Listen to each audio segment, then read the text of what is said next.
simpatia. Me desculpe, mas hoje não, vamos deixar pra outro dia. Hey! Me simpatia. Beleza plástica é o quesito que hoje mais. This is a 59 Edsel Ranger hardtop. Only about 5,400 of them were made. It's got a 292 Y block in it. I've had it airbagged. I've got had it repainted, the roof and the sides, and it gets a lot of attention, mainly because, you know, it's unique. You know, when I was a kid, and it drew me, I'm drawn to it because when I was a kid, my first car that I ever built as a model car was an Edsel, so I've always wanted it.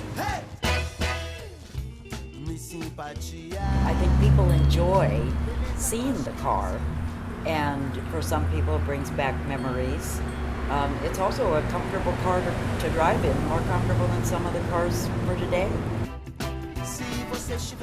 I met you as a PetSmart in Rebel, and talking about Rebel. I'd seen you like around the car shows with your dog. If I didn't have to do the cars, I ain't gonna know shit. Well, no, Rebel. Well, I wasn't in Rebel. Well, you were with Rebel at PetSmart. Right, I just don't know that. The whole thing with like back in the 50s, early 40s, you know, the whole thing with the car clubs, that's pretty much where the whole scene came from. If it wasn't for the car clubs, there wouldn't have been the inspiration and guys getting together and wanting to build cars.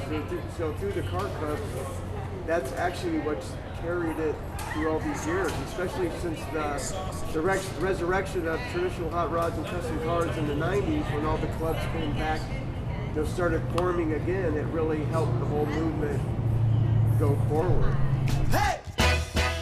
I was around cars growing up my whole life. Like my dad was in the race cars and building cars, and I just used to kind of go out in the garage and tinker on stuff with him, and I kind of grew into it after that. It was like more of a passion than a hobby.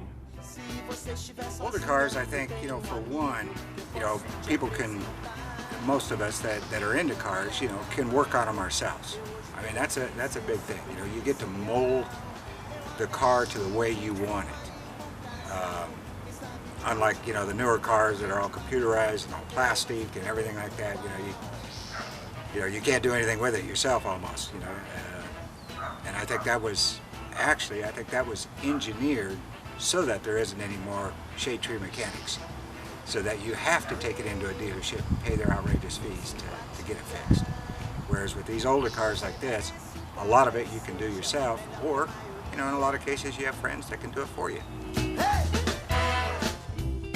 Yesterday we were in San Francisco and we parked the cars up on the sidewalk, and to see people from other countries, little kids, just different people that don't have anything to do with cars come up and admire it and want to take a picture of it, that's self-gratification for me. I don't care about awards, I don't try to win awards, but to have like a little kid that's never seen a custom car before, or maybe somebody from another country that are just like basically like, what the fuck is this?